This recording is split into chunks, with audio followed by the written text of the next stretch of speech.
তাহলে 24-এর গণঅভ্যুত্থানে যে সমস্ত ছাত্ররা বুকের তপ্ত রক্ত দিয়ে রাজপথকে রক্তে রঞ্জিত করে জালেম আর স্বৈরাচারদেরকে পতন ঘটিয়ে একটা উন্মুক্ত পরিবেশ, একটা স্বাধীন পরিবেশ দান করলো, আমরা অকপটে বলতে পারি এই সমস্ত ভাইরা নিঃসন্দেহে আল্লাহর কাছে শহীদ হিসাবে মর্যাদা পেয়ে যাবে, বলে সুবহানাল্লাহ। এছাড়াও শহীদ আছে। রাসূল বলেছেন, দেয়াল চাপা পড়ে কেউ মারা গেলে শহীদ, পানিতে ডুবে মারা গেলে শহীদ, আগুনে পুড়ে মারা গেলে শহীদ, এরপরে যদি আল্লাহর কোনো বান্দা অ্যাক্সিডেন্টে মারা যায় শহীদ। তবে একটা কথা আছে, নামাজ নাই, কালাম নাই, কিচ্ছু নাই, আপনি হুট করে অ্যাক্সিডেন্টে মরে গেলেন আপনি শহীদ হয়ে যাবেন, তা কিন্তু না।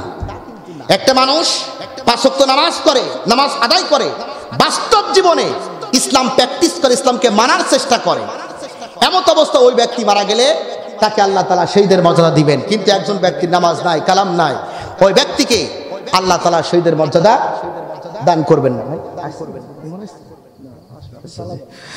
তাকে শহীদের মর্যাদা দিবেন। কিন্তু আপনার নামাজ নাই, কালাম নাই, ইসলাম মানার কোনো কি নাই, আগ্রহ নাই, আপনি ইসলামের সপক্ষে স্লোগান দিতে পারেন না, নারায়ে তাকবীর আল্লাহু আকবার স্লোগান দিতে পারেন না, তাহলে আপনার জন্য এই শহীদের মর্যাদা নাই। এখন আসেন, যারা শহীদ হবে শহীদদেরকে আল্লাহ তাআলা মর্যাদা দিবেন কয়টা? 6টা। জোরে বলুন কয়টা? 6টা মর্যাদা। আমরা এই 6টা মর্যাদার কথা শুনবো, হয়তো সময় পাবো না, যেটুকু সময় পাই। এই 6টি মর্যাদার ভিতরে 1 নম্বর মর্যাদা, রাসূল বলছেন, সহিহ সনদে বর্ণিত হাদিস, তিরমিজি শরীফের হাদিস, আল্লাহর হাবিব সাল্লাল্লাহু আলাইহি ওয়াসাল্লাম বলেন, আইয়ুগফারু লাহু ফি আওয়ালি দুফআতিন, প্রথম রক্তপাতেই বান্দার জীবনের সব গুনাহ আল্লাহ তাআলা মাফ করে দেন, বলি সুবহানাল্লাহ। বাতিলের পক্ষ থেকে আঘাতপ্রাপ্ত হওয়ার পরে শরীর থেকে রক্ত ফিনকি দিয়ে বের হয়ে জমিন স্পর্শ করার সঙ্গে সঙ্গে ওই বান্দার তামাম জীবনের সব গুনাহ আল্লাহ মাফ করে দেন। চিৎকার মেরে কোন সুবহানাল্লাহ। এরম সুযোগ আর কোনো আমলে আছে কি? এজন্য সাহাবীদের ভিতরে জিহাদের তামান্না ছিল অন্যরকম।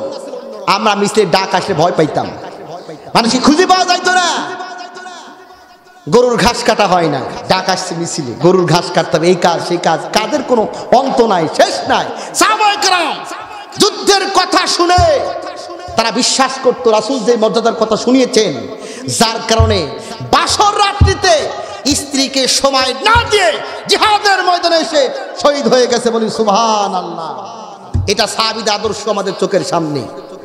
তাহলে পারে শহীদ ব্যক্তি, যে ব্যক্তি যখন শহীদ যে ব্যক্তি হয়, আঘাতপ্রাপ্ত হবে, রক্ত বের হয়ে জমিন স্পর্শ করবে, জীবনের গুনাহ কি সব সাফ।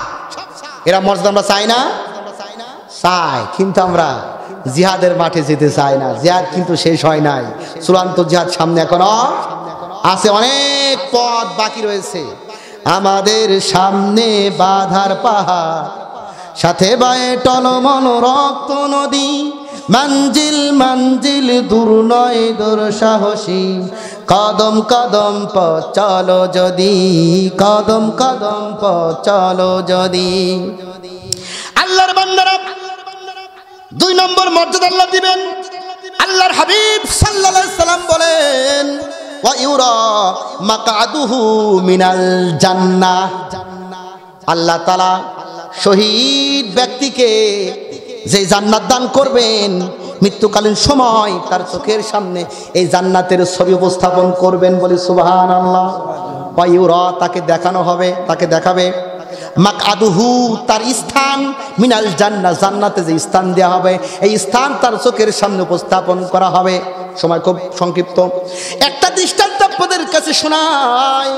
কালামে হাকিমের মধ্যে আল্লাহ নিজেই এই ঘটনার বর্ণনা দিয়েছেন। ফেরাউনের স্ত্রী আসিয়ার কথা আল্লাহ তাআলা বলে দিয়েছেন। দেখেন, খেয়াল করেন, আসিয়া ফেরাউনকে রব মানে না।